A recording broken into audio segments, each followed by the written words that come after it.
আয়নাগরের বন্দি মানুষটি যখন ঘরে আসলো, এসে দেখে তার স্ত্রী অন্যের হাত ধরে আনন্দের সংসার শুরু করে দিয়েছে।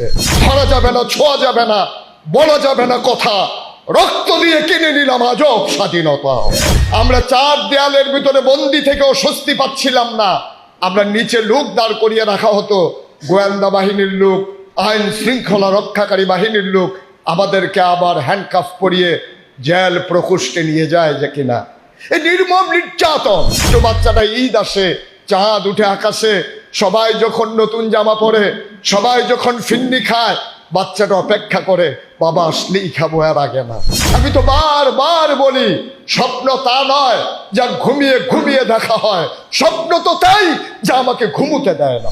ঐক্য হবে এক আল্লাহর দেয়া বিধান কোরআন আর নবীর দেয়া আদর্শ সুন্নাহর ভিত্তিতে ইনশাআল্লাহ। এখন যদি নতুন করে কেউ দিনের